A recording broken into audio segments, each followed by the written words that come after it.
Bom dia a todos. Meu nome é Jairo Dias Carvalho. Nós estamos aqui para conversar com o professor Fernando Martins Mendonça, doutor em filosofia antiga, né?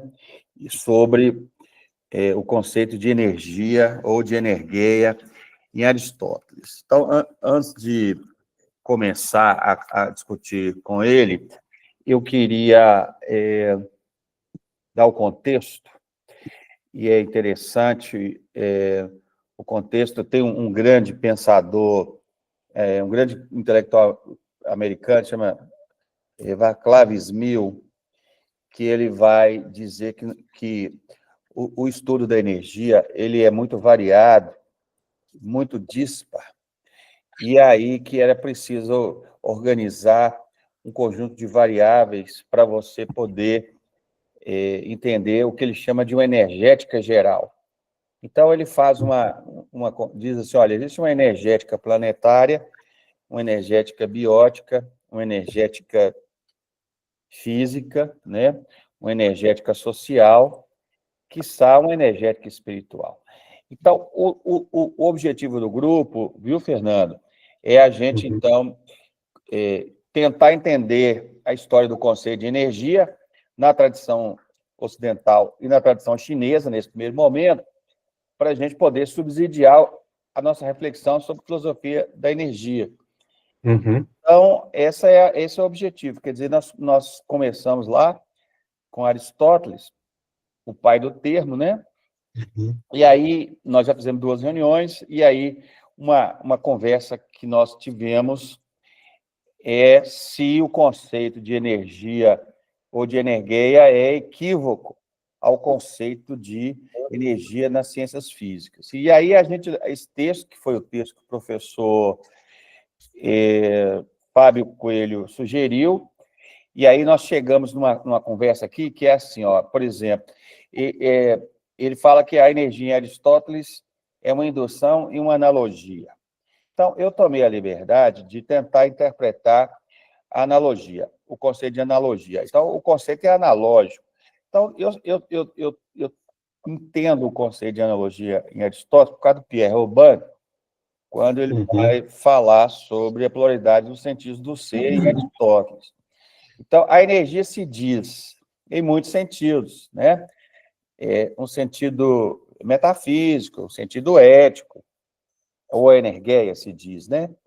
E aí, mas assim, quando eu sei que o conceito de analogia, quando Aristóteles vai formular o conceito de analogia, ele diz assim, né, a substância, o ser se diz em muitos sentidos, mas se diz de sentido, não tem um termo técnico aqui agora, mas eu vou falar eminentemente da substância formal. Então, então quer dizer que há um sentido de energeia que vai funcionar para atribuição proporcional de sentido, né, da energia em outras áreas. Então, o que nós estamos com dificuldade? É que quando o autor vai, então, mostrar como é que Aristóteles opera com a energia nas outras áreas, nas outras dimensões, né? Então, a metafísica, ele vai, né, vai falar no De Anima, né, na faculdade sensível, aí não tem a formação técnica para poder discutir. Então, é esse o preâmbulo, tá certo? Você fica à vontade aí. Muito obrigado por aceitar o convite nesse momento que você está indo fora do Brasil. Obrigado mesmo. Não, por nada, é um prazer, assim, é um prazer estar com vocês, é sempre bom ler esses textos. Eu não consegui fazer uma apresentação bem estruturada, mas eu vou falar algumas coisas que eu achei importantes sobre o texto, e depois a gente pode... eu imagino que o que eu vier falar vai ajudar a gente a ter uma compreensão da estrutura do pensamento aristotélico sobre forma, energia, matéria, enfim. Especialmente essa relação entre matéria e forma, que eu acho que o texto trata, e eu acho que é bastante relevante para a gente conseguir compreender o que Aristóteles quer e o que o texto quer. Deixa eu só achar uma coisa aqui, Jairo. Qual é a página em que onde a parte sobre a analogia,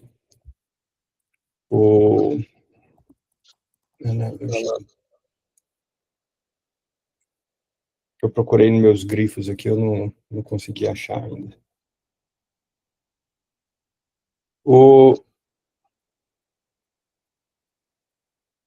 De todo modo, a gente pode começar por onde o texto começa, que é a dificuldade herdada por Aristóteles. Logo no início, na página 9, né, o autor menciona Heráclito e Parmênides, que geraram o que a gente chama de aporia, uma grande dificuldade a ser superada. E qual é essa dificuldade? Essa dificuldade diz respeito na verdade, a possibilidade de entender o movimento. Né? E entender o movimento no sentido bem amplo de uma mudança, na verdade. Né? Talvez a palavra grega, né, movimento, que é kinesis, que a gente, né, traduz por movimento, possa ser mais facilmente compreendida como mudança, porque envolve não só alteração local, como também qualquer tipo de mudança que a gente está passando agora, né? Sei lá, a gente passa a sentir calor, isso é uma mudança qualitativa, né? A gente corta o cabelo, é uma mudança quantitativa, a gente ganha peso, perde peso, enfim, essas, achei que a palavra analogia,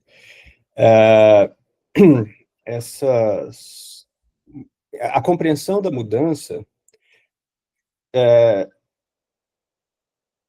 era filosoficamente inviável antes de Aristóteles.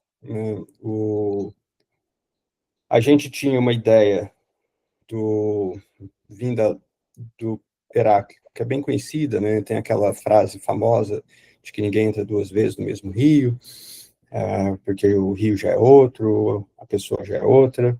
Há um certo aspecto intuitivo nisso, né, em que a gente pode dizer que nós hoje não somos os mesmos de ontem, que a gente tem algum tipo de mudança, etc. Porém, é também intuitivo entender que, não, a gente é a mesma pessoa de ontem.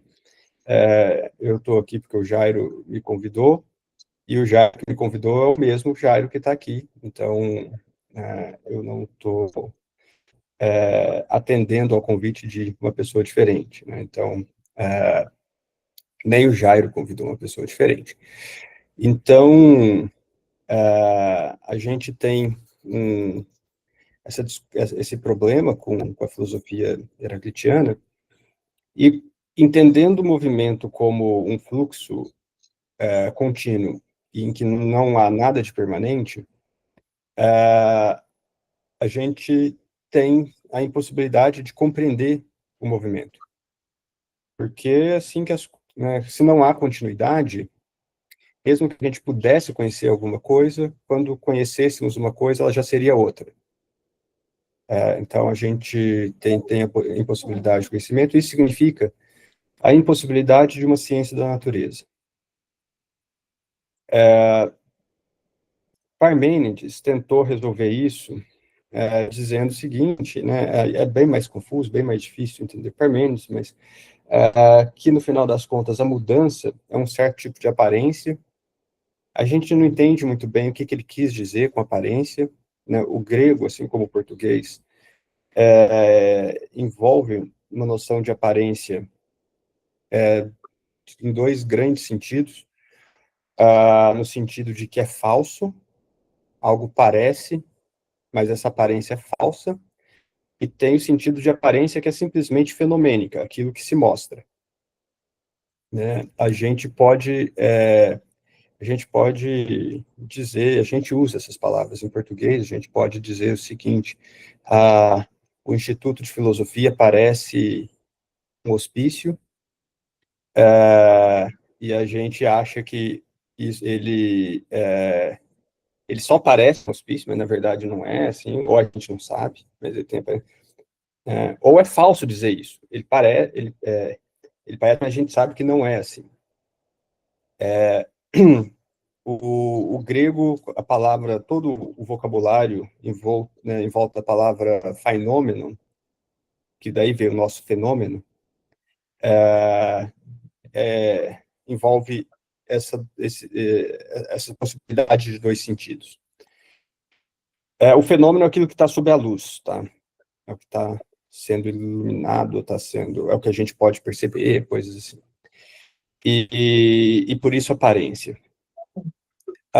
Então a gente não sabe muito bem se o Parmênides estava em qual desses dois registros. Tem gente que acha que é o registro de que parece, mas é falso. Eu não sou bom conhecedor disso, mas eu acho que, na verdade, ele está dizendo que é simplesmente o que se mostra, e o que se mostra é o que o Heráclito falou mesmo, é um fluxo completo, e a gente não consegue inteligir, não consegue compreender esse fluxo. Porém, a gente consegue, pela inteligência, a gente consegue conhecer o que está para além da aparência, que é a realidade, que é o ser. E ser em grego, muitas vezes, significa só isso, realidade. Tá? E aí seria uma realidade estável. Essa a gente consegue conhecer. É bem difícil entender os pormenores disso, a gente não tem muito material, mas seja como for, o que ficou importante na filosofia é que, pela inteligência, a gente consegue sair do domínio das percepções, pelas quais a gente vê as aparências, e compreender uma realidade estável. Bem, a gente tem uma realidade estável para compreender, então, no mundo parmenidiano, porém a gente continua sem ciência da natureza, porque a natureza é o reino das aparências. Tá? Com Platão, a gente tem algo bem parecido, na verdade. A gente não tem conhecimento das aparências, da realidade sensível, não há ciência da realidade sensível, a gente conhece a realidade sensível, conhecendo as formas, ideias, seja lá como que a gente queira chamar, as essências eternas, etc. Porque a realidade sensível é também continuamente em fluxo, etc. Então, o movimento continua sendo ininteligível. E a ideia por trás, né, da ininteligibilidade do movimento, para os três autores, é a mesma, é que quando uma coisa muda, ela muda inteiramente. Então, a ideia é que eu ontem e eu hoje sou outra coisa. Uma pequena mudança em mim é uma mudança na totalidade das minhas propriedades, vamos chamar assim, e eu sou o resultado, eu sou a totalidade das minhas propriedades. Ok? Então, qualquer mudança nessas propriedades faz com que aquilo que sofreu mudança não seja idêntico àquilo a que estava presente no ponto de partida. Tanto para Heráclito, para Parmênides e para Platão. Tá? O que Aristóteles conseguiu fazer de um modo bastante inteligente na física, e a gente adotou esse modo de ver o mundo, ou pelo menos a gente viu o mundo assim, né? Se a gente não adotou esse modo, a gente viu o mundo assim, e Aristóteles conseguiu fazer sentido filosófico do modo como a gente viu o mundo. É difícil saber também. O que Aristóteles propõe é o seguinte: não, há uma estrutura para todo movimento, né, para que haja movimento tem que ter um ponto de partida, e há uma estrutura presente nesse ponto de partida que permanece ao longo do processo do movimento. Tá? Para isso, ele precisou criar uma ontologia ou usar uma ontologia importante, né, a distinção categorial, em que a gente tem propriedades essenciais e propriedades acidentais. Isso também é uma característica aristotélica. Platão não tinha ideia desse tipo de coisa. Então, para Platão, a água perder temperatura e perder a forma da água é a mesma coisa, ontologicamente. Para Aristóteles, não. Para Aristóteles, a água perder temperatura é uma propriedade acidental. A água continua água. Mas se você modifica a estrutura, né? Aristóteles fala desse termo, se você modifica a estrutura molecular, você tem uma outra coisa que não mais a água. Para Platão, esses dois tipos de mudança não teriam muita diferença, etc. Então, a ontologia foi necessária para explicar o movimento, então e Aristóteles usa um vocabulário que é bastante imagético, assim, que é a ideia de subjacente. E o grego é bem isso também, né? O hipokeimenon é o que está por baixo, é o que subjaz. A palavra hipokeimenon é bem proximamente traduzida pela ideia de subjacente. Então, a gente tem um subjacente e propriedades que se vinculam a esse subjacente. A mudança acontece quando não se trata de uma mudança de geração, corrupção, eu vou explicar isso, a mudança acontece em cima desse subjacente que continua o mesmo. Tá? É o nosso caso, é o que aconteceu, está acontecendo com a gente agora. Né? A gente continua a mesma pessoa, vocês não tinham me ouvido há 15, 20 minutos atrás, agora vocês estão me ouvindo, houve uma mudança, eu comecei a falar também sobre uma mudança, mas continuamos as mesmas pessoas, etc. A mudança de geração e corrupção é quando algo deixa de existir ou passa a existir, por isso geração ou corrupção. E uma corrupção é uma geração, porque a corrupção gera outra coisa. E no processo de geração e corrupção também existe esse subjacente, essa estrutura subjacente de propriedades. Está presente em qualquer movimento por Aristóteles, e no subjacente de geração e corrupção, o que é importante, o que é o subjacente é a matéria. É a matéria que sofre a mudança. Aí Aristóteles apresenta vários modos de mudança na matéria, reconfiguração, diminuição, aumento, enfim. Uma série de coisas assim, na física. E com isso, Aristóteles consegue pensar uma base estável para o movimento, e o movimento, ele é aparente, porque ele é aquilo que a gente percebe, mas ele não é falso. Né? Daí alguns autores, alguns intérpretes de Aristóteles dizerem que Aristóteles salvou as aparências. Na verdade, Aristóteles usa essa expressão. Né? Que precisa salvar os fenômenos, ou as aparências, como que ele traduzir phenomena no grego. Então, salvar os fatos, salvar as aparências, enfim. Mas a ideia é salvar o mundo sensível, vamos dizer assim, para usar um vocabulário. Então, essa realidade sensível com a qual a gente se conecta pelos sentidos, a gente vê mudando, etc. Então, Aristóteles identifica com a sua ontologia, uma base estável para o movimento. E toda essa possibilidade do movimento é garantida por Aristóteles pela noção de matéria e forma. Tá? Então, e forma vai ser sempre energeia. Tá? Aí eu vou explicar isso melhor, mas forma vai ser energeia aqui. Aquilo que confere energeia, na verdade, para um composto ilemórfico. Toda mudança se dá na matéria. Toda mudança envolve matéria. A matéria, isso é importante e muitas vezes é deixado de lado na literatura, a matéria confere não só a possibilidade da mudança, mas também as limitações da mudança. A possibilidade da mudança é bem claro, todo mundo fala isso. As limitações da mudança, a maioria dos autores não fala. Em sala de aula sempre dou uns exemplos assim.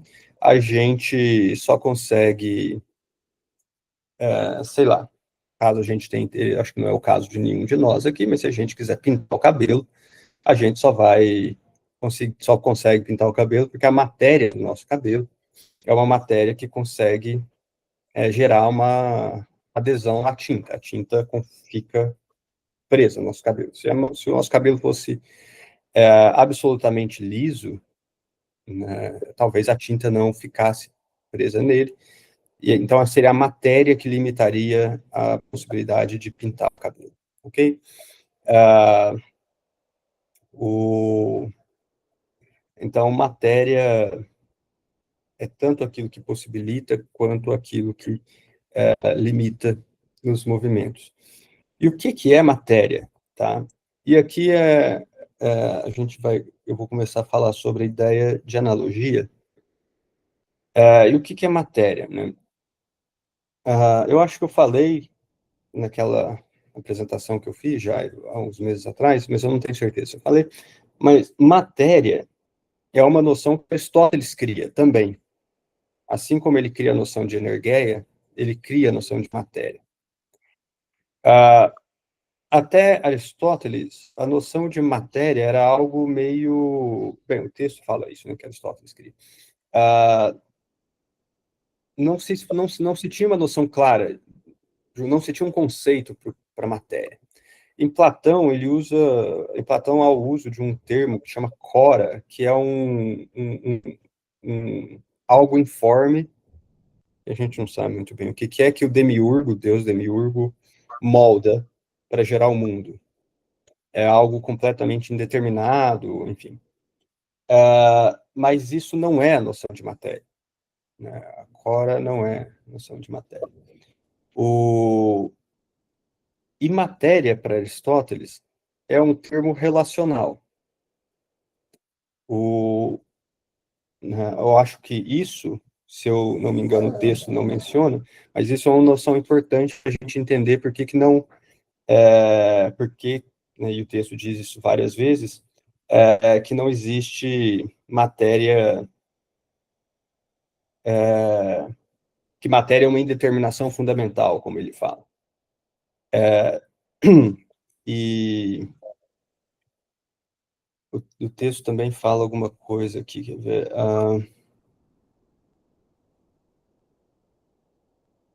Cadê? Isso, acho que eu marquei.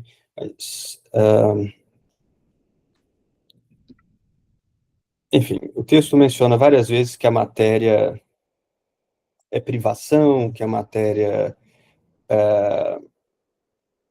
não tem características, é indeterminada, mas isso é simplesmente porque matéria é um termo relacional. Diferentemente de nós, que falamos que algo é matéria, né, X, qualquer coisa que seja X é uma matéria, isso parece fazer sentido para a gente, isso não faz sentido para Aristóteles. Matéria é sempre matéria de alguma coisa. Tá? Então, o plástico e tinta e sei lá o que mais é matéria dessa caneta. Tá? Mas não é a matéria dessa caneta, essa aqui é ferro, madeira, enfim. Então, a gente pode dizer que plástico e tinta é matéria disso aqui.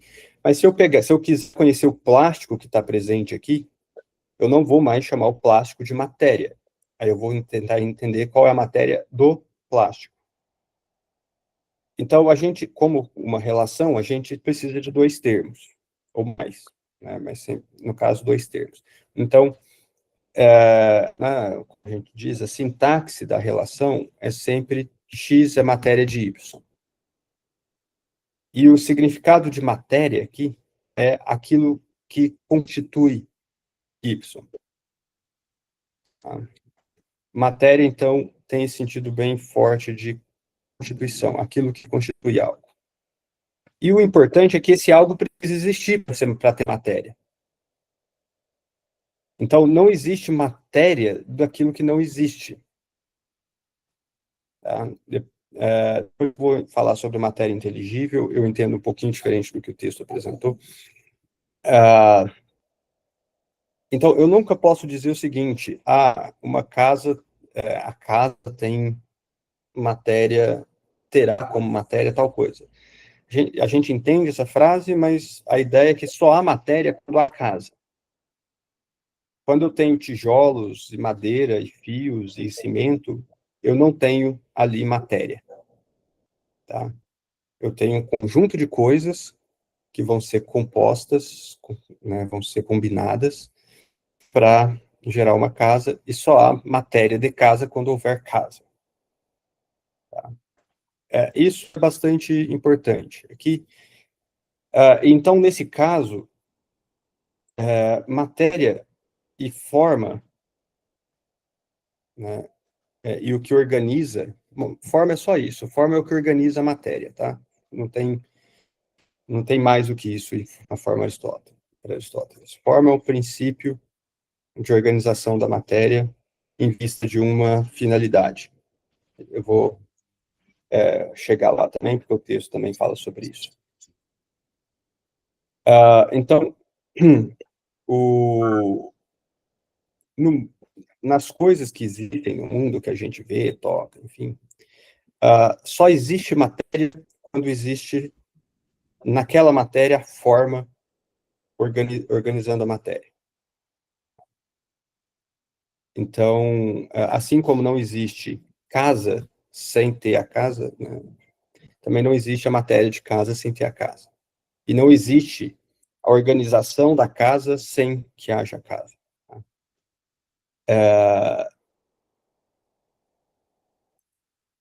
Isso acontece também em relação a outros movimentos, outras mudanças que a gente passa, não só geração e corrupção, mas o fato de a gente só pode, nós estamos sentados, né, a gente só pode estar sentado porque a gente tem uma manifestação da nossa alma, da nossa forma, né,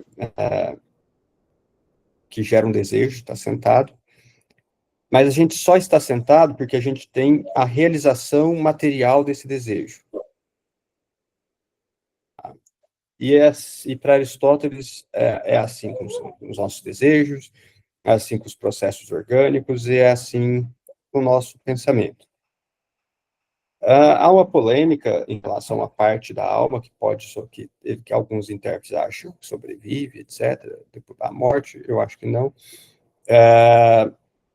Mas pensamentos normais que a gente tem no cotidiano, assim como nossos desejos, enfim, percepção, são todos movimentos. Aristóteles apresenta isso como movimento, como o texto fala, né? Percepção é uma alteração, e é uma alteração que envolve um aspecto formal, que é a nossa atividade da alma, é uma atividade da alma. Alma é vida, tá? É uma atividade da alma, num composto material. Então, é isso. Agora, como a gente entende o que é matéria e o que é forma? Isso, né, eu apresentei conceito.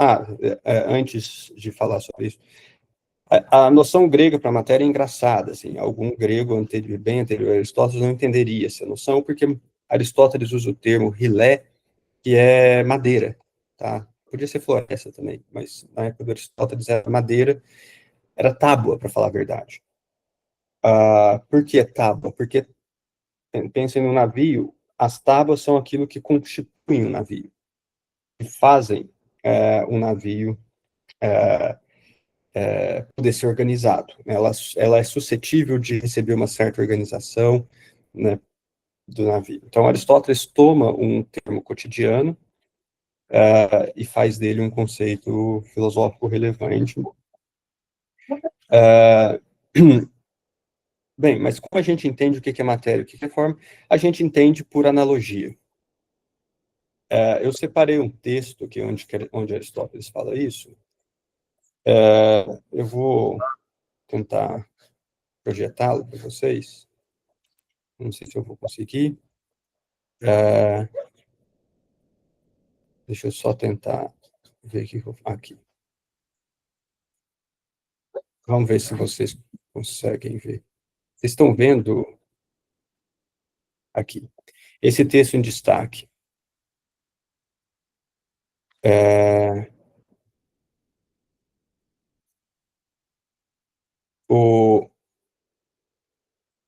A natureza subjacente, e aqui no contexto natureza subjacente é matéria, tá? A natureza subjacente pode ser reconhecida por analogia. E analogia aqui não é comparação simples, enfim. A comparação, a analogia é aquela relação de A está para B, assim como C está para D. Tá? Então, quais são os termos dessa relação? Pois, assim como o bronze se tem para a estátua, ou como a madeira se tem para a cama, ou como a matéria e o informe, antes de assumir a forma, se tem para algo que possui forma, do mesmo modo, essa natureza se tem para a substância. Então, o que Aristóteles está querendo dizer é que a matéria é conhecida, então, a matéria tem para a substância uma relação que a gente não conhece, e a gente propõe uma analogia para conhecer essa relação. E a gente conhece essa analogia se a gente entende a relação entre bronze e estátua. Estátua seria o análogo da substância, então a estátua é um ser completo, um certo isso, como Aristóteles está dizendo aqui, um certo isso significa um ser determinado, enfim.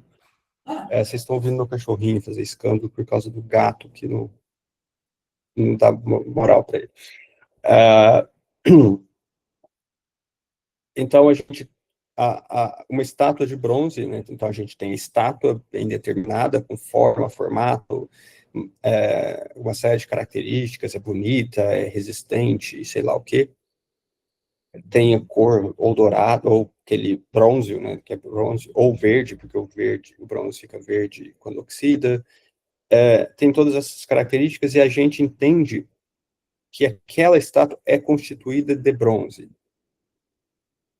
O bronze tem para a estátua uma relação de constituição, o que Aristóteles quer dizer é que a matéria envolve uma relação, né, de constituição com a substância. Tá?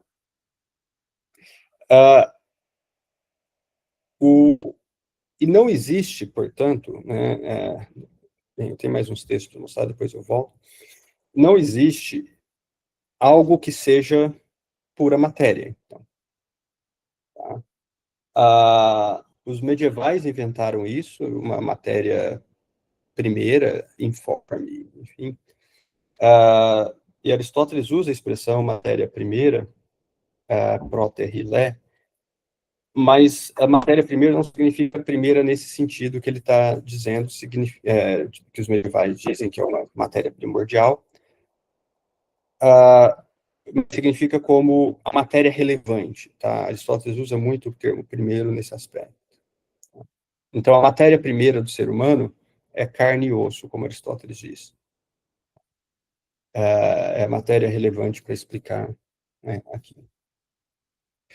Então, não existe algo, uma resistência, sem nenhuma característica, somente com propriedades tridimensionais.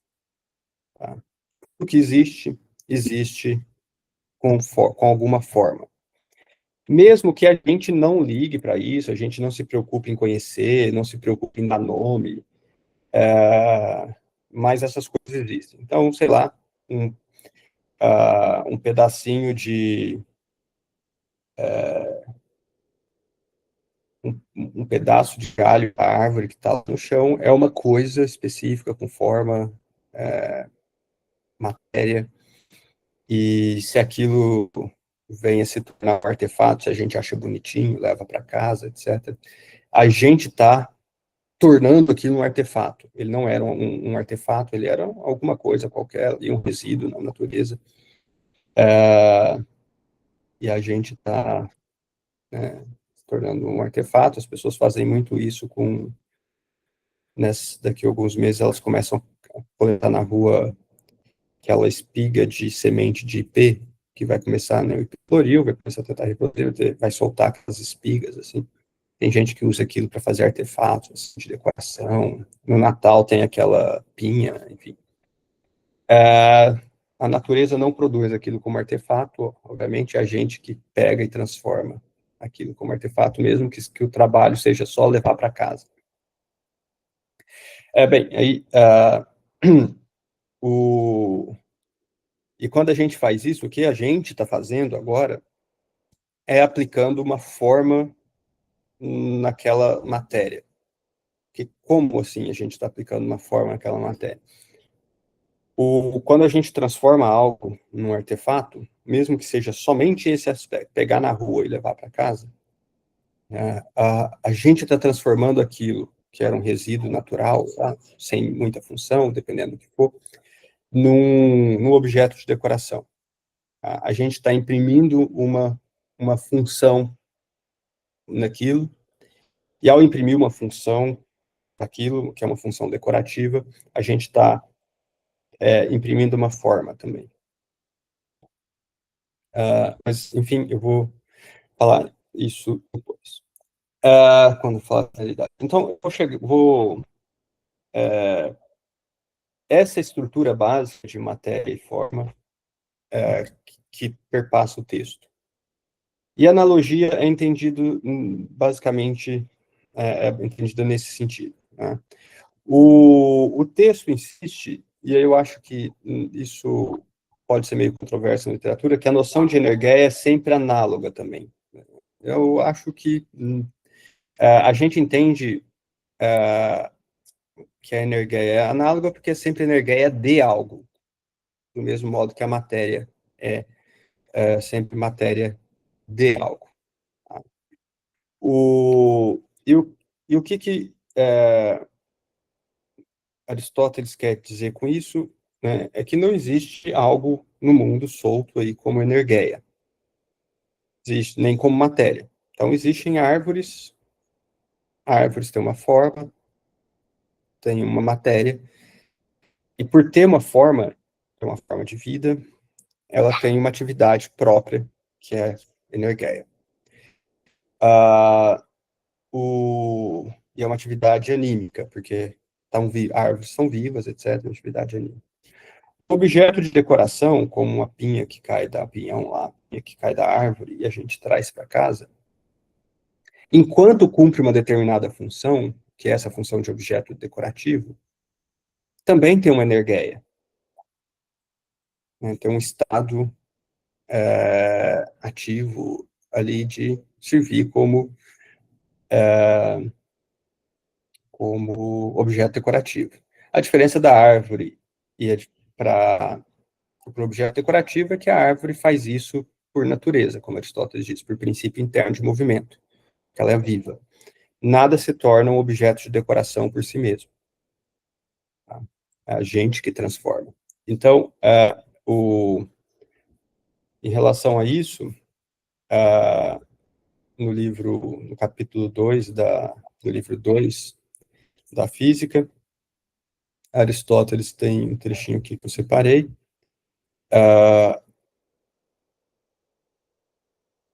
Naquilo que resulta da técnica, e isso Aristóteles quer dizer da operação humana para gerar um artefato, bem, não só humana, alguns animais fazem isso também. Mas aqui ele está falando de seres humanos. Naquilo que resulta da técnica, somos nós que fazemos a matéria ser em vista da função. Ao passo que nos entes naturais, a matéria já se encontra dada em vista da função. Então, a árvore consegue viver lá do jeito dela, porque a matéria dela já é adequada para aquela função que ela tem, que é viver, perpetuar a espécie, etc. Ao passo que o objeto decorativo é a gente que fez. A gente que faz ele. Né? E na medida em que ele se dá em vista de uma função, ele executa essa função, ele tem uma energia. Assim como a árvore, na medida em que vive, ela também tem uma energia. Ok?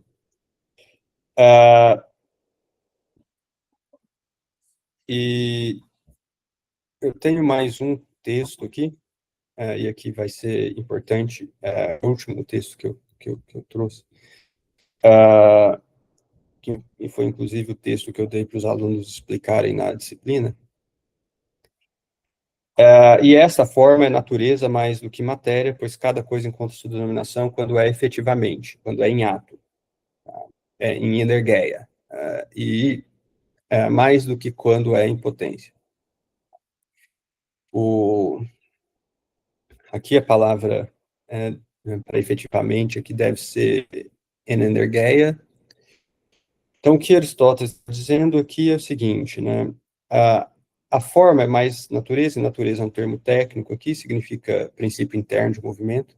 Então, o que Aristóteles quer dizer é que a forma explica mais movimentos, e movimentos mais importantes do que a matéria, embora a matéria também explique uma série de movimentos.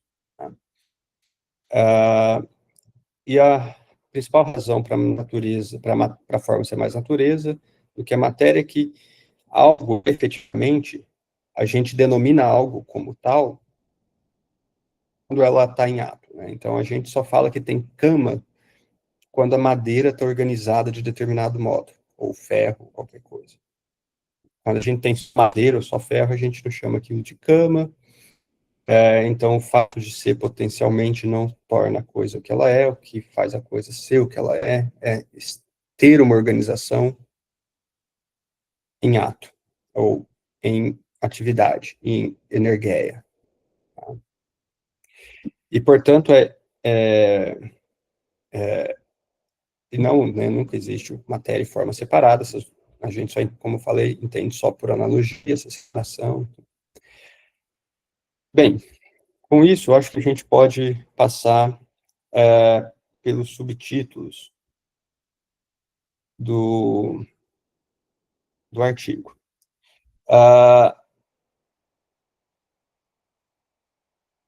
Então, cadê? Página 8, quando começa, Aristóteles faz essas distinções, que Aristóteles, o autor, faz distinções que estava apresentando.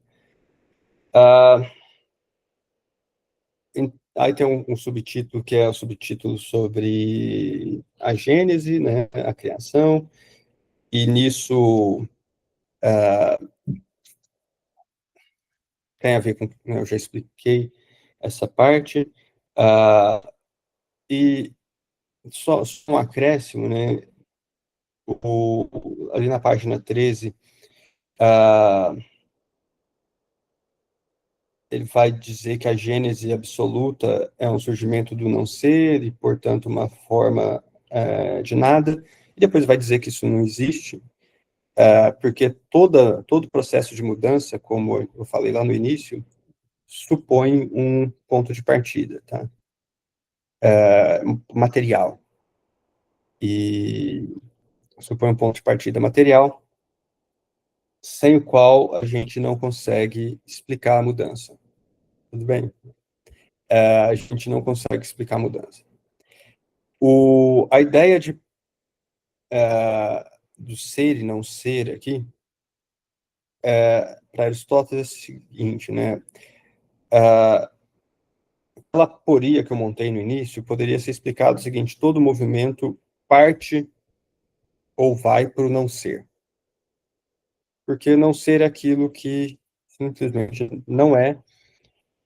E a ideia é a seguinte: se eu quero explicar meu estado atual, eu tenho que dizer que esse estado atual veio de um estado anterior, esse estado anterior não é mais, não existe mais, então é um não ser, ou se eu quero explicar para o futuro, é um movimento pro não ser,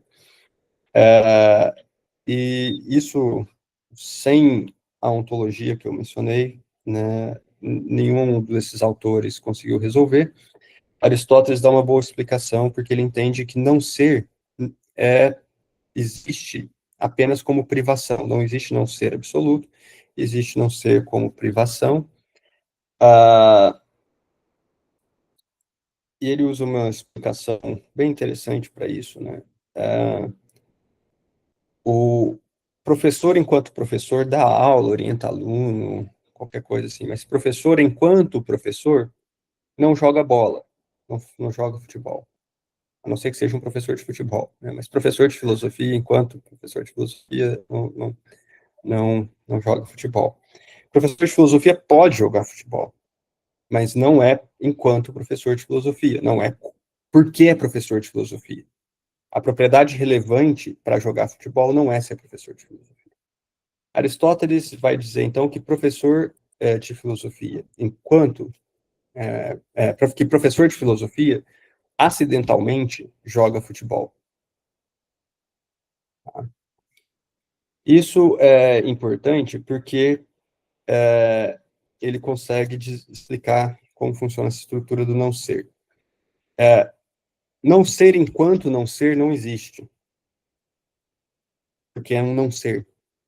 Mas não ser enquanto uma privação existe.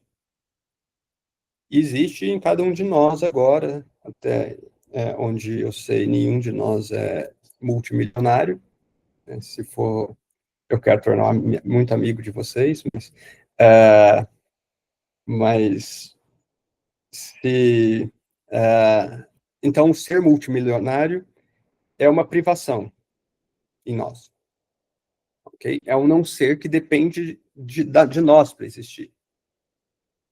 Okay? Não ser é simplesmente, então, uma privação em algo, etc. Então, não existe uma mudança a partir do não ser enquanto não ser, mas há uma mudança do não ser como privação.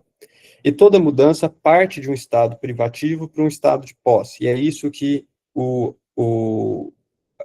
Aristóteles chama isso de contrários, o texto chama isso de contradição. Eu não entendi por que a literatura trabalha isso como contrário. Tá?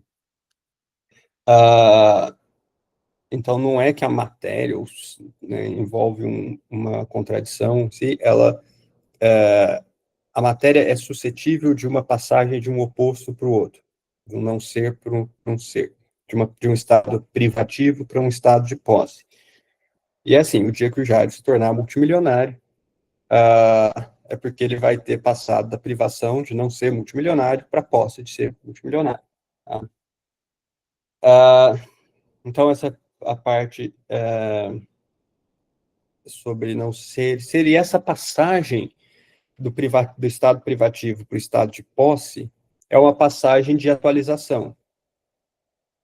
É uma passagem em que aquela propriedade, literalmente, no vocabulário só ganha forma, ela passa a existir, e passa a existir porque tem um receptáculo material adequado para aquela situação. Tá? No caso de ser multimilionário, o receptáculo, não sei exatamente o que é o que seria o receptáculo material, possivelmente é um intelecto capaz de saber que é multimilionário, saber usar riqueza, qualquer coisa assim. Tá?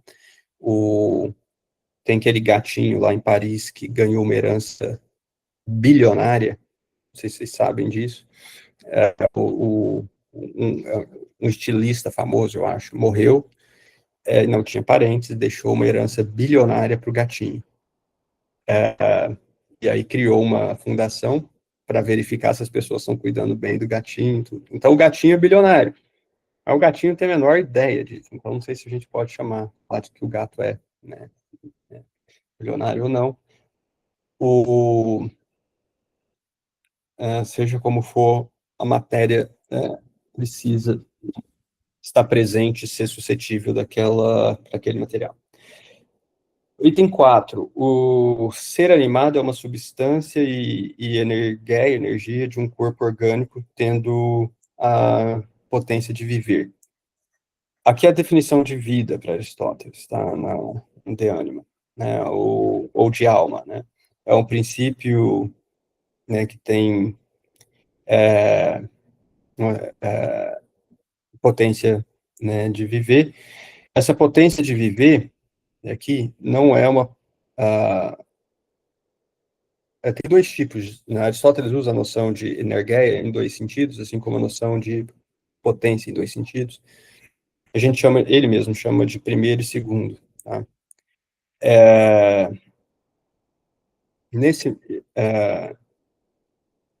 Eu sei ler inglês, falar inglês, mas não estou falando agora. Eu poderia, tá? Então, em potência, eu tenho a capacidade de falar inglês, porque eu já sei inglês. Mas eu não sei japonês. Então, eu não tenho essa potência de falar japonês. Eu não poderia começar a falar japonês aqui agora. Mas eu tenho a potência de aprender japonês. A gente chama isso de potência segunda. Então, desculpa, eu inverti. Potência primeira. Potência primeira é a potência de você adquirir uma condição. A potência segunda é a potência de executar aquela disposição que a gente já adquiriu. Assim, também a noção de energia. Se eu não tenho, de modo algum, energia em relação ao japonês, a língua japonesa. Porque eu não sei nada de japonês, eu sei arigato e só. E ninguém vai dizer que isso é saber japonês. Então, eu não sei japonês, eu não vou marcar no meu Lattes que eu sei pouco ou um tanto de japonês só porque eu sei disso. Então, eu tenho potência primeira para o japonês, não tenho potência segunda, não tenho nenhum tipo de ato em relação, ou de energia em relação ao japonês. Em relação ao inglês, eu tenho inglês em ato nesse momento, mas em ato primeiro, mas não em ato segundo, porque eu não estou falando inglês. E eu tenho em ato agora tanto o português, em ato no sentido primeiro e no segundo de português. Ok? Ter vida em potência aqui é ter vida em potência no potência segunda. Okay? Então, é um ser vivo que já tem vida, então já tem o ato primeiro, e tendo o ato primeiro, ele pode viver, ele pode fazer coisas que seres vivos fazem. Tá? Esse é o sentido do título, que tem a potência de viver. Tá? Então, não é algo que pode vir a existir, é algo que já existe, já é um ser vivo e tem a capacidade de executar suas atividades de seres vivos. Okay? Como nós somos seres vivos e nós temos a potência de falar, de ouvir, de respirar, de namorar, de ler, enfim, todas essas coisas a gente tem potência. Tá? Então, a vida aqui, essa potência de viver é isso, né? Não é potência de existir, é o ser existindo que tem a capacidade de fazer coisas de seres vivos, tá? Fazer atividades de seres vivos. Ou seja, é, é, o, é o ser que existe como disposição, né? Então, em ato primeiro, e tem condições de ter ato segundo, ou energia segunda. Tá?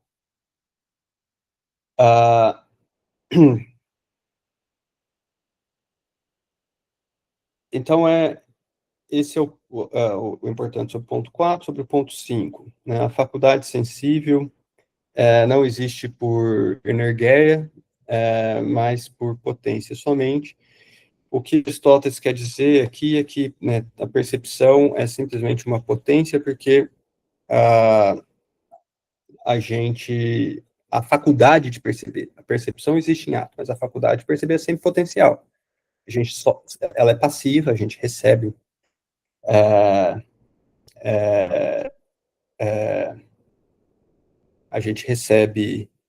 inputs do meio que a gente está. E é nesse sentido que a faculdade sensível, a faculdade de perceber, é puramente potencial. Mas veja que alguns parágrafos depois, ele vai dizer na página 18, né, no parágrafo que está ali na página 18, a sensação é uma certa energia. Então, a potência, a faculdade de perceber é puramente potencial. Mas a sensação é uma energia. Tá? O ouvido, a audição que a gente tem é simplesmente uma capacidade de registrar sons. Okay? Os sons que a gente registra já são uma percepção, e não uma faculdade de perceber. Tá? Essa é a ideia aqui. Viana, você perguntou aqui, então a energia do ser é uma potência que podemos analisar a parte da essência? Não. A energia está sempre vinculada à forma, que é a essência de algo. Tá? Mesmo que seja uma essência de um acidente, que acidentes têm essência também, enfim, mas a gente vincula sempre está sempre vinculada à essência. Mas depois eu retorno mais a esse ponto. Então, o nosso tato, a gente está sentindo calor, frio, sei lá, o que cada um está sentindo, mas o nosso tato, ele é potencial. Ele está aqui, ele pode registrar, ele pode sofrer, registrar inputs, né? A gente recebe informações, e depois a gente, mas assim que a gente recebe essas informações já não são, não fazem parte da faculdade de perceber, mas são sensações estão em ato, são energia, tá? Elas desempenham uma atividade dentro do sistema biológico.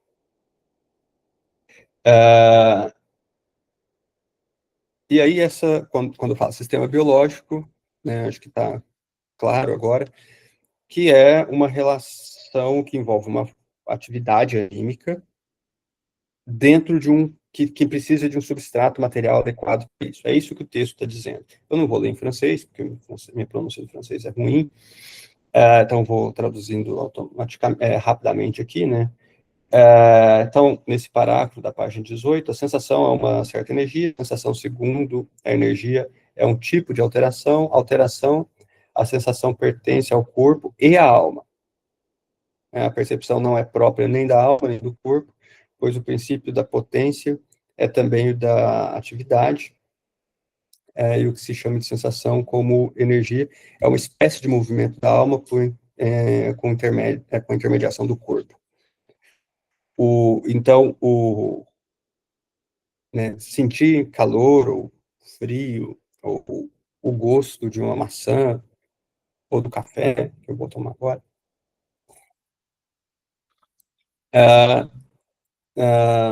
envolve, a sensação é um ato no meu organismo vivo, etc. Que é um ato, a gente atribui à alma, porque é um certo tipo de cognição, que se dá num corpo, né, que se dá num receptáculo material adequado para isso. Tá? A gente não, se a gente substituir a nossa língua por um outro pedaço de outra parte do nosso corpo, a gente não vai sentir gosto. Porque não tem o receptáculo adequado para aquilo. Passando um pouco mais,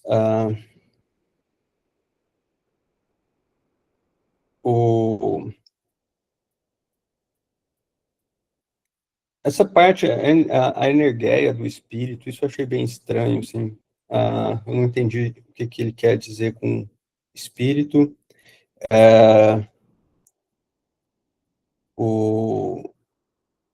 Eu realmente não entendi. Tem a ver com a, a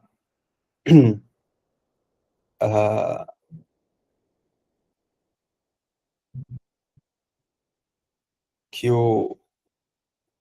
tanto a precisão da nossa pele, né, la finesse, como está traduzida, o termo grego, akribia, significa precisão, tá? Detalhamento, enfim. Ou então, la finesse, aqui é do toucher, da pele, tem a ver com isso. Assim como a capacidade de contemplar as estrelas, eu acho que é esse tipo de atividade cognitiva que tá chamando de espírito aqui, né? Algo que seres humanos conseguem fazer, enfim, é uma potência, uma energia, uma energia da mente, e aí não tem nada a ver com a do corpo. É estranho, porque todo pensamento, pelo menos na ortodoxia aristotélica não tomista, a gente, quase ninguém trabalha com processos mentais separados do corpo, em Aristóteles.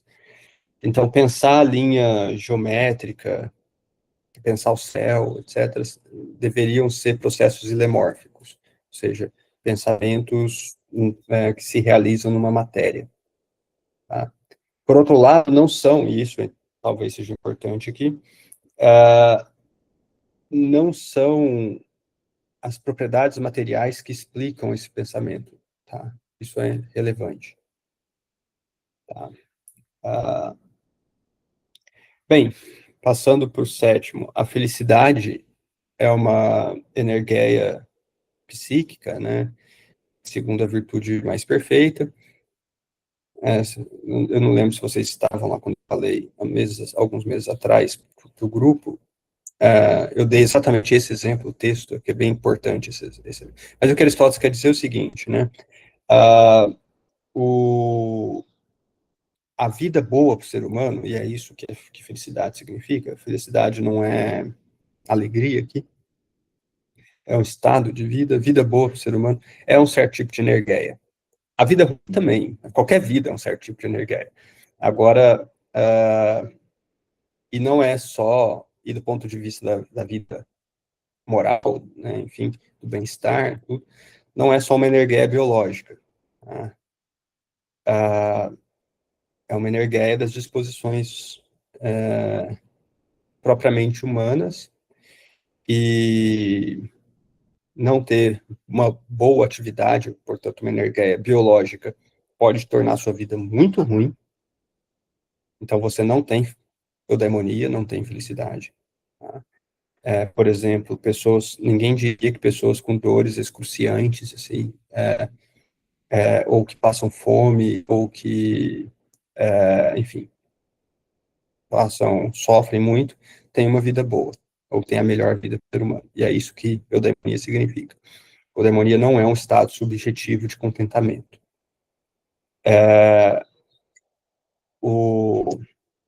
Então, ninguém diria assim, que essas pessoas têm uma vida boa. Aristóteles mesmo fala isso, a não ser que a pessoa esteja fazendo disputas verbais, ninguém vai dizer algo assim. Mas, do ponto de vista da vida propriamente humana, da vida social, moral, todo estado de vida é uma energia, de algum tipo. A eudaimonia é a melhor energia. Esse é o ponto. Ela é a energia do melhor estado, portanto, ela é a melhor energia, é isso que eu quero dizer. E qual é o melhor estado? O melhor estado é esse estado de virtude mais perfeita, que Aristóteles chama, o mais completo. Esse perfeito aí pode ser, o grego pode ser, eu acho que é melhor entender como completo. Ou o estado de virtude mais bem acabado, porque o grego aqui é teleion, vem de telos, então o adjetivo formado de telos é aquilo que chegou à sua completude, foi finalizado, essa é a ideia. Significa um desenvolvimento das capacidades humanas, tanto das capacidades afetivas e, portanto, morais. Aristóteles vincula as virtudes morais aos nossos afetos, desejos, quanto às nossas capacidades intelectuais. Tá? E Aristóteles entende, de um modo bem interessante, que melhor desempenho das nossas capacidades, não dá tempo de explicar isso, mas o melhor desempenho da nossa afetividade, dos nossos desejos, afetos, etc., é moralmente o melhor, é o que resulta em virtudes morais, é bem inteligente como ele faz isso. Então, ele não precisa de um princípio moral externo à própria atividade natural humana, para descrever o que, né, para estabelecer o certo e errado, coisas desse tipo. Então, ter uma vida biológica é condição necessária, né, ter uma boa energia biológica é uma condição necessária, mas não suficiente da eudaimonia. Então, você precisa, mas só isso não faz com que você tenha uma vida boa. Tem muita gente que tem uma vida muito, muito ruim, embora o seu organismo funcione perfeitamente bem. Mas a gente não diria o contrário, pessoas que têm problemas orgânicos muito sérios têm vidas boas, a gente não diria isso. 8. A energia de Deus é a vida eterna, e aí Deus é um sujeito interessante, porque Deus não tem matéria, então ele não tem potência, ele não pode mudar, ele não tem potência primeira nem segunda, ele não pode não só adquirir condições novas, mas as condições que ele tem que executar. Ele não pode não executar e resolver executar depois, então ele tem que ser o que ele é. Daí a ideia de Deus ser um ser simples, né, porque se ele é um ser complexo, composto, parece que ele pode ter potência, enfim, tem toda uma discussão sobre isso. Mas é isso, Deus é um ser sem matéria, e sem matéria ele não tem potência também. Né? Então, é puro ato, e para Aristóteles é puro pensamento, porque é o que Deus faz, e é pensamento dele mesmo. Né? Deus só pensa a si próprio, não pensa outra coisa, porque pensar outra coisa tornaria pior, etc.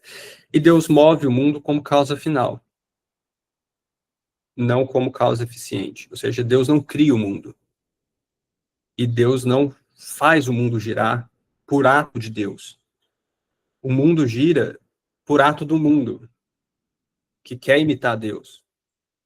Essa é o modelo astronômico de Aristóteles. O movimento circular dos astros é o modo como os astros têm para imitar a perfeição divina. Tá? É o ato, o movimento circular, a energia é o ato contínuo, mais contínuo possível. Ele não tem interrupção. Você não tem mudança de direção, não tem, enfim. Essa é a ideia. Então, é o modo como entes materiais têm de ter uma atividade contínua. E essa atividade contínua dos astros é o mais próximo que se pode chegar da atividade contínua de Deus, que é puro pensamento. Tá?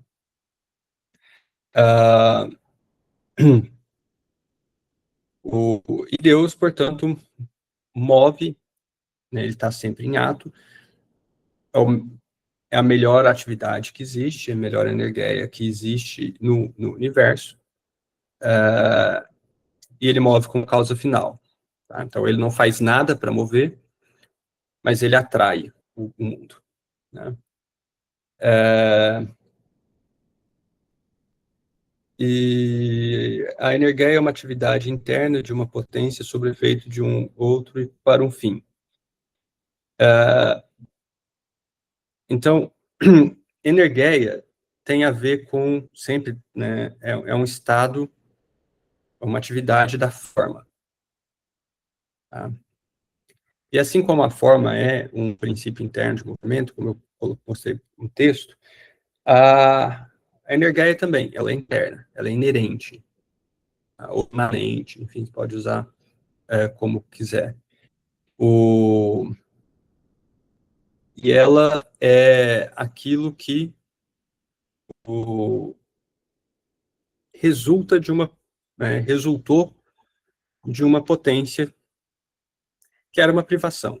Tá? A potência é uma privação. Tá? O Jairo tem a potência de ser multimilionário porque ele tem essa privação. Tá? Então, toda potência é uma privação.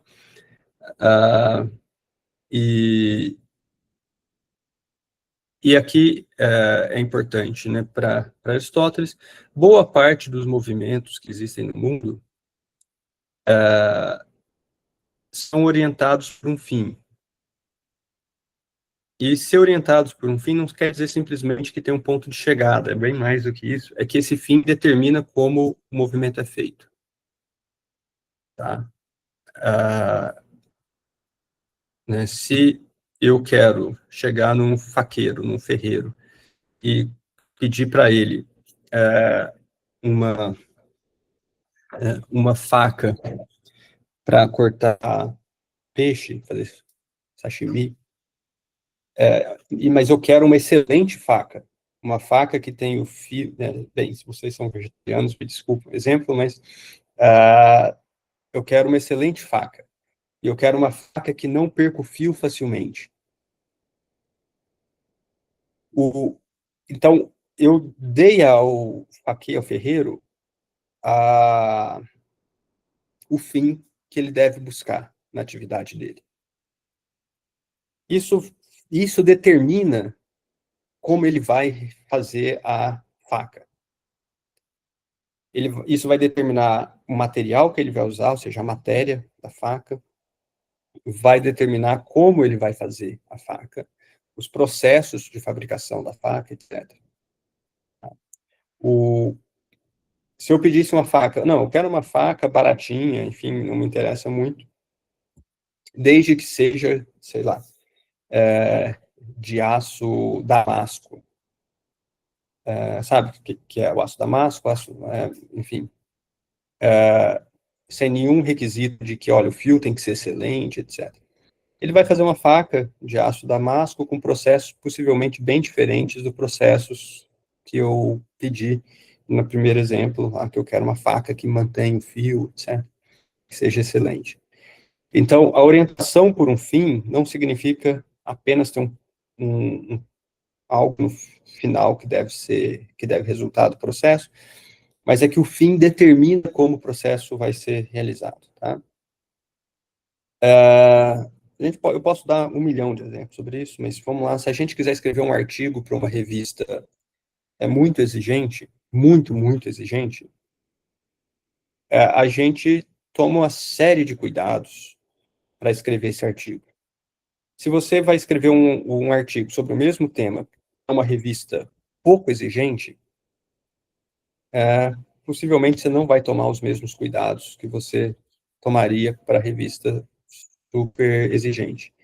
Isso significa que, mesmo que o argumento seja o mesmo, etc., o fim, ele determina como a atividade é feita, né? E o fim é uma energeia, quando ele está estabelecido. Né? Ele é um estado de energeia. Então, o tipo de energeia que é almejado naquele fim, é aquilo que vai, né, parte da determinação do processo que leva a ela. Tá claro isso? Assim. Então, ok? Então, uma faca com excelente fio e com fio duradouro, né, tem essa atividade, né, corta bem, não perde o fio, etc. Essa é a energeia da faca. Essa energeia determinou como o processo potencial, né, de atualização foi feito. Tá? Então, a atualização dessa potência é determinada por esse estado final, esse fim. Por isso que o item 9 aqui menciona a ideia de fim.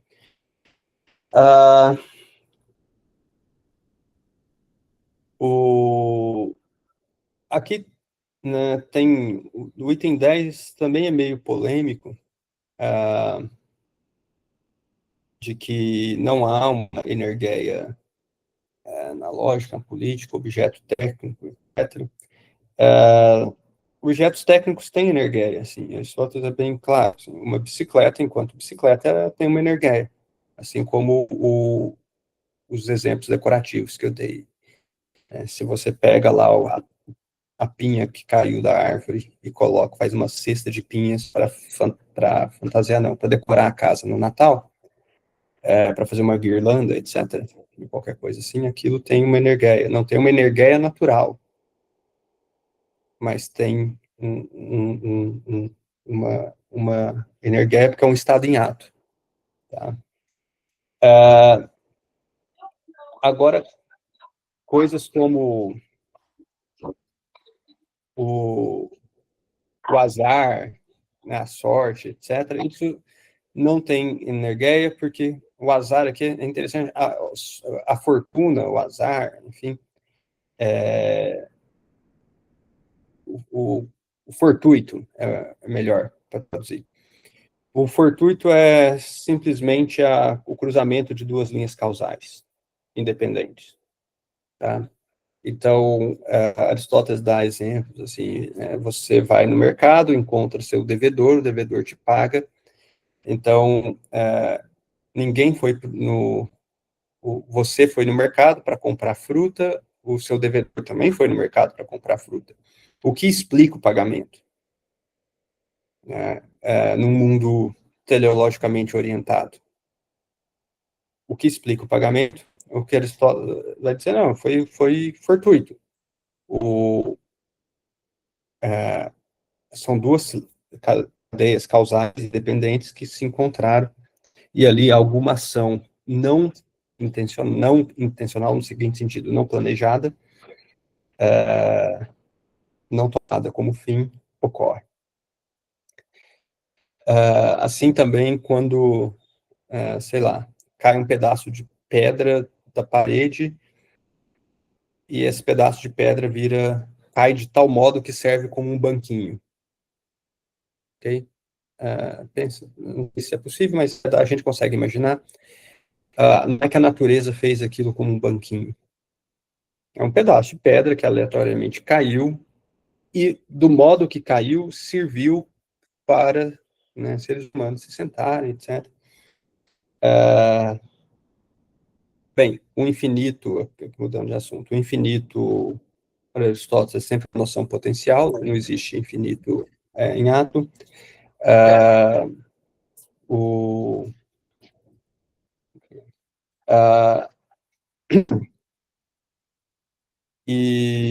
bem, eu acho que, basicamente, esses os pontos, né, a prioridade do ato, da energia sobre a potência, eu expliquei, inclusive mostrei o texto. Eu acho que são esses os principais pontos, assim, eu não sei se foi esclarecedor, mas a gente tira as dúvidas agora. Tá bom. Ô, Fernando, eu agradeço imensamente a gentileza, viu? Assim, o cuidado com o nosso grupo. A gente já discutiu, teve uma reunião, o pessoal deve ter lido o texto. O Lúcio não, porque o Lúcio foi convidado hoje. Depois eu passo para você, viu, Lúcio? O texto do autor e o texto que eu fiz sobre o texto, o fichamento, tá? Te mandei aí. Eu queria, vou passar aqui para o pessoal, mas eu queria só que você, para ajudar aqui a Fabi, tem uma frase lá no texto que fala assim, ó, dos órgãos do corpo, somente o coração e os vasos sanguíneos possuem relação à energia. Tá? Eu queria só que você me comentasse. O segundo, essa frase aqui, para ajudar o Odair, ele diz assim, a energia do espírito não tem nada de comum com a energia do corpo. Né? E a última coisa, por que a lógica não tem energia? Ou e a política? E aí, eu vou encerrar minhas perguntas, é o seguinte, qual que é o nosso interesse aqui? Qual que é o meu interesse? Né? Quando eu falava em analogia, então tem um sentido focal de energia, Parece que e esse princípio ele é proporcionalmente atribuído a várias realidades, metafísica, moral, como você mostrou muito bem, a felicidade, eu gostei demais, a faculdade sensível, né? Então, eu estava falando com o Odair que o nosso problema agora é saber se esse conceito de energia como atividade, se ele é o conceito que nós podemos operar hoje, tá? Mas está além da nossa conversa, mas o nosso interesse é esse aqui, quer dizer, saber até em que medida o conceito focal de energia de Aristóteles ainda pode ser utilizado, tá certo? Aí, eu não sei se você responde ou a gente faz no geral, e você faz um comentário, eu sei que você está no horário, você está na véspera de viajar, então, assim, podia abrir, e depois você comenta o que você quiser. Fabio, Flávio, Lúcio Flávio ou Dair. Tá, então só um minutinho já, deixa eu só, achei que eu ia... Deixa eu te responder antes que eu me esqueça. Tá bom. E aí porque eu não estava preparado para anotar as perguntas, mas vamos lá. Em relação a Sol, o coração, eu não me lembro desse trecho, mas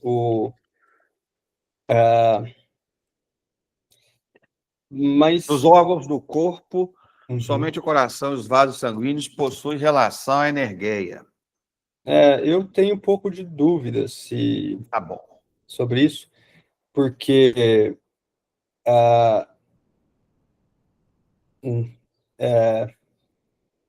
isso é meio estranho até dizer em relação, sobre a nossa sensação, né? As sensações são energia e acontecem no corpo, nos órgãos, etc. E quando Aristóteles diz, né, a visão é a energia do olho, né, enquanto órgão, né, então há energia em outros órgãos também.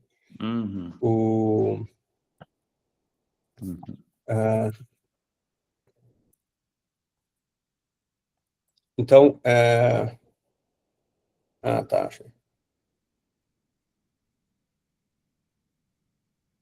Ele cita esse trecho aqui nas partes dos animais, tá?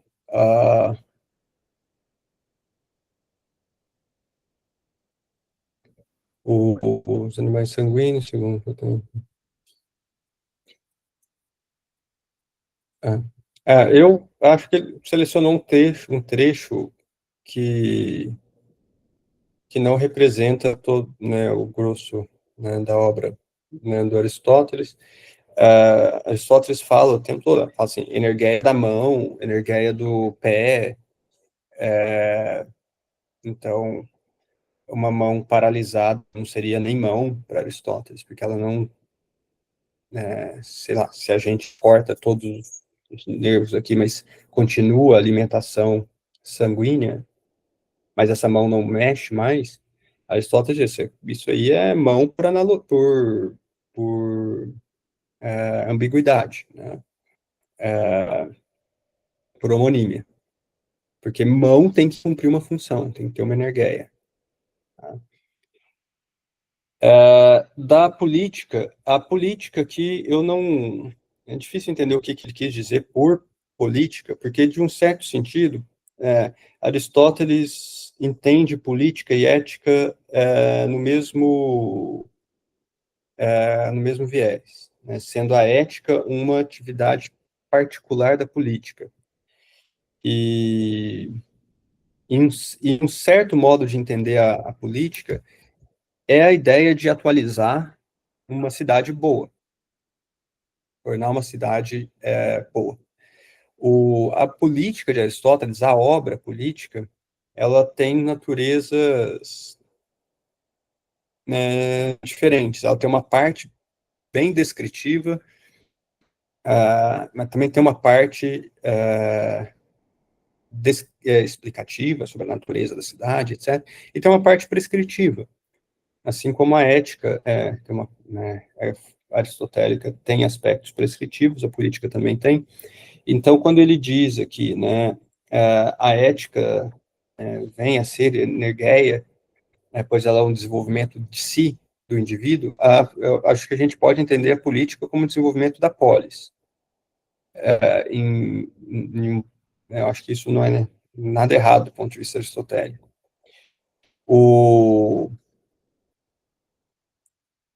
Agora, a lógica, né, não tem energeia, porque o que eu entendo que ele está falando por lógica, aqui, simplesmente a divisão categorial, então teria né, ela não daria conta do estado de coisas no mundo, etc., mas simplesmente, né, com uma abstração sobre esse estado de coisas. Aí a gente entende, aí pode ser polêmico, acho que não muito, mas que a lógica é separável da ontologia. Algumas pessoas vão questionar isso, mas eu acho que Aristóteles diria que é. Assim. E então, em relação à lógica política, né, e os objetos da técnica, eu discordo do que o autor propõe. Sobre a analogia como um sentido focal, eu imagino que o sentido focal seja esse de, sempre que a gente falar em energia, analogia, sempre quando a gente fala em energia, tendo um sentido focal similar ao ser, não só ao ser, né? Aristóteles dá exemplos do que também tem significado focal, tipo saúde. Eu posso dizer que algo é saudável porque produz saúde, eu posso dizer que algo é saudável porque é um sinal da saúde. Né? Então, se eu falo do Jairo, assim, que a pele do Jairo é saudável, eu não estou dizendo que a pele do Jairo produz saúde. Eu estou dizendo que ela é um sinal de que o Jairo está saudável.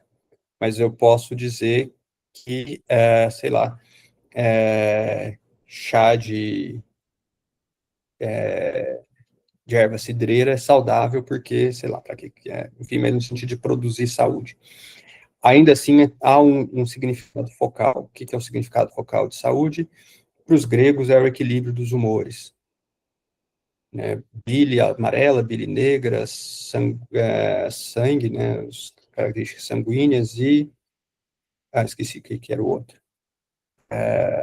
Enfim, são 4 humores.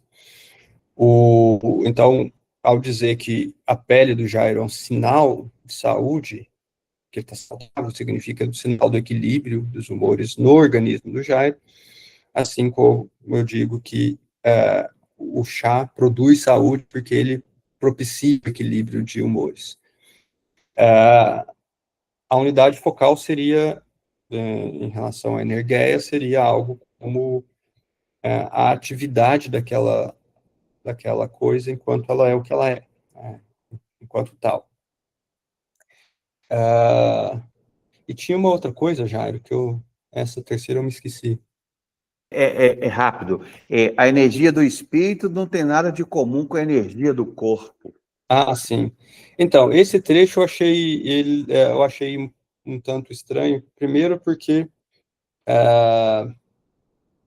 eu não consegui entender do que ele está falando com o espírito. Se você olhar no texto, quando ele fala espírito, ele não coloca nenhum termo grego, embora ele coloque É o vários problema do termos gregos. francês, é o problema do francês, né? Deve ser a alma. Então, mas para alma ele chama de alma em outros momentos e coloca a palavra grega psique, né? Então, e aí eu entendi que espírito aqui o, é um tipo de atividade mais alta da mente humana, da cognição humana. Né? Então, somente o homem pode contemplar as estrelas, o, o ser humano tem uma orientação verticalizada para o mundo, enfim, que tem uma la finesse do toucher, assim, de toque, tem razão técnica, inteligência, etc. E o que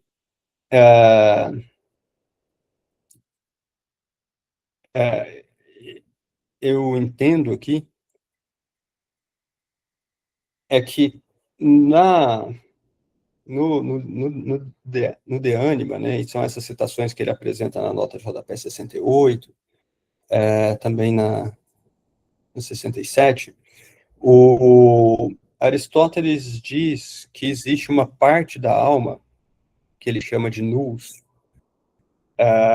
e que a gente costuma traduzir por inteligência, que seria separada do corpo, separável do corpo, separada do corpo, né? E, na verdade, seria separada. Esse é o problema. É separada. A questão é separada de quê? A gente entende que ele está falando separada do corpo, separada das outras partes. E ele levanta, num contexto aporético, a possibilidade dessa parte da alma ser eterna. E se ela, ou pelo menos, não eterna,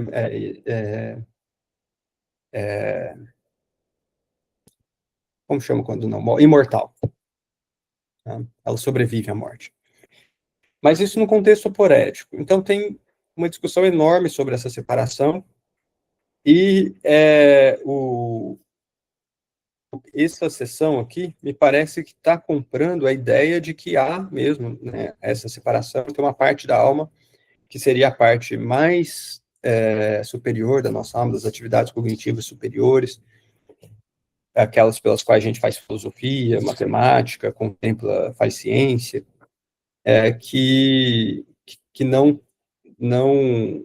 cuja atividade, portanto, uma energeia, cuja atividade não demanda uma base material para sua realização. Tá? Acho que esse tipo de posição, embora isso eu posso garantir, sim, isso é bastante polêmico na literatura. Bom, vamos abrir aí, Lúcio, ou daí, Fabi, e aí o Fernando está com viagem marcada, a gente encerra daqui a pouco. Quer perguntar, Fabi, Lúcio? Bom dia, professor Fernando. Bom dia. Bom dia a todos aí.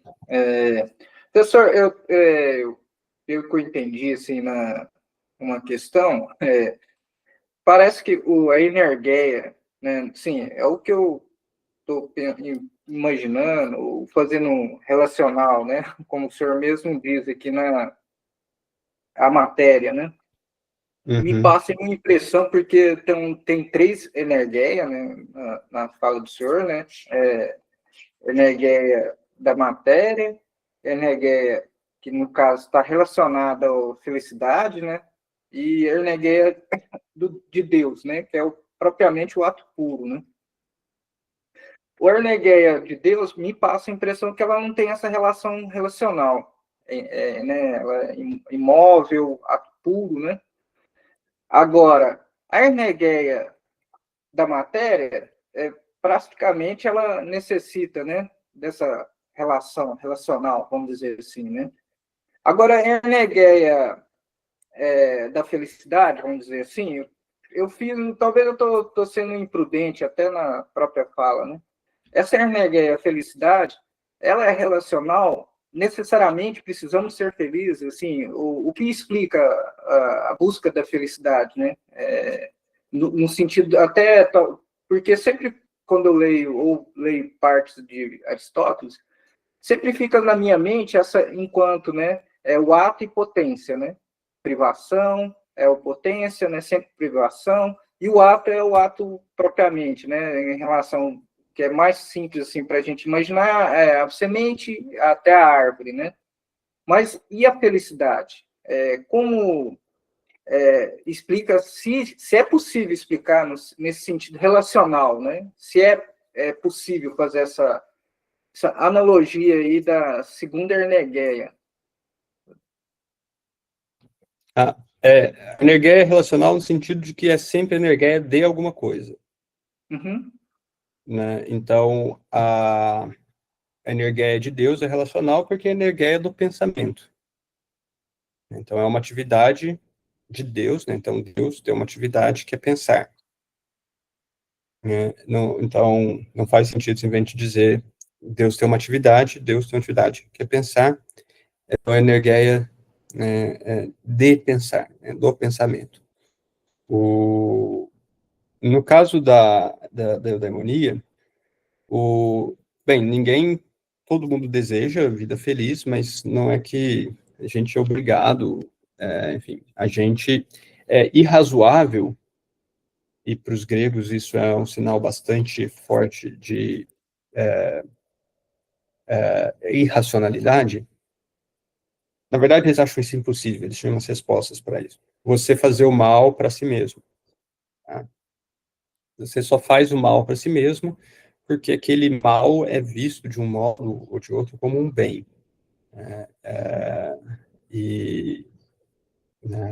Enfim.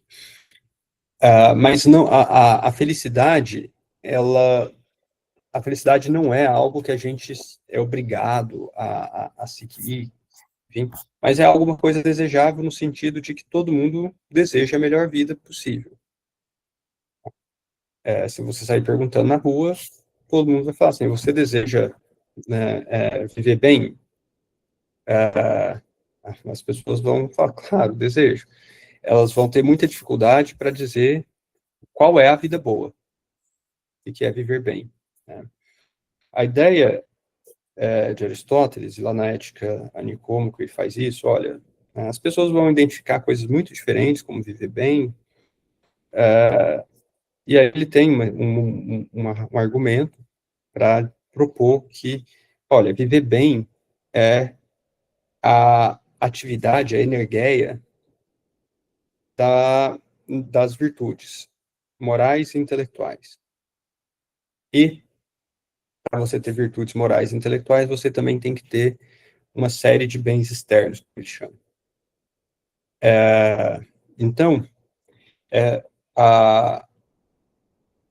a eudaimonia é relacional nesse sentido, é sempre uma energia de algo, né? Então, é sempre o ato, a energia, a atividade da virtude, das virtudes morais e intelectuais. Tá? Uma pessoa, isso é só ser bem claro, assim, uma pessoa que desenvolveu virtudes e que por algum motivo parou de agir, pense em alguém que entrou em coma, por exemplo. Tá? É um soldado grego que foi para a guerra, levou uma pedrada e ficou em coma. Assim. Um soldado daqueles tipo Aquiles, assim, o sujeito virtuoso. Esse cara não tem vida boa mais. Porque a vida boa não é um estado conquistado, ela não é disposicional, como a gente chama. Ou seja, o que é disposição? Disposição é você ter uma condição e não, né, não tá executando, como eu falei o exemplo do inglês, né? A eudaimonia não pode ser assim, ela precisa ser ato contínuo, energia, é uma vida inteira boa. Né? E é uma atividade, então, de quê? É uma atividade do melhor modo de levar os nossos afetos e os nossos pensamentos. Ok? Então, é nesse sentido que ela é relacional. Tá? Então, é relacional para Deus, é relacional para a gente.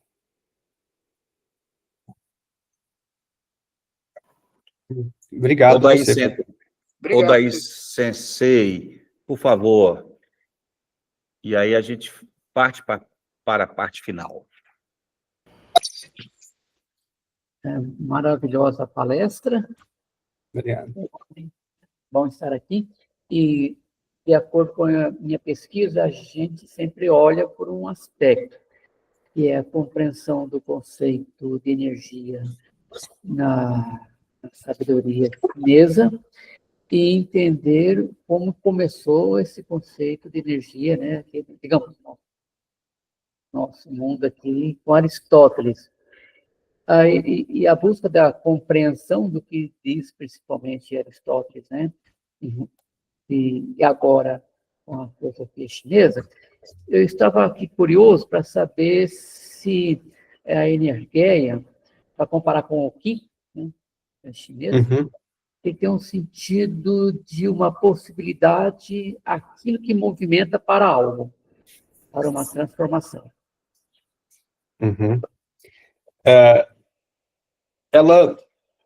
Energia, ela não é o movimento. Ela é o estado de algo. Ela tem esse sentido de orientar o movimento como um certo tipo de causa final. Né? Então, se a gente quer, sei lá, a gente quer ser um maior, um excelente conhecedor do Guimarães Rosa. Quando eu era aluno, Jairo dava aula sobre o Guimarães Rosa, eu nunca consegui assistir a aula. Um excelente conhecedor do Guimarães Rosa. Não só um conhecedor qualquer, mas um excelente conhecedor. Isso significa que esse movimento que a gente vai ter que fazer, que é um movimento de aprendizagem, vai ter que ser um movimento realizado de um modo a propiciar ser excelente. Não pode ser qualquer movimento. Tá? É diferente de, eu só quero saber quem foi Guimarães Rosa, ler algumas coisas dele e tá bom. Assim. Aí o meu movimento pode ser qualquer coisa. Né? Mas se a energia que eu visualizo como causa final, ou seja, um estado que eu não tenho, mas que eu quero ter, aquele tipo de atividade que eu visualizo como causa final, ele vai causar, e é isso que Aristóteles chama, uma causa, a minha atividade para alcançar esse objetivo. Então, nesse sentido, como um fim vislumbrado, que a energia orienta o movimento. Agora, isso também é interessante. O próprio processo de chegada até esse ponto é um processo que a gente traduziu bem de atualização.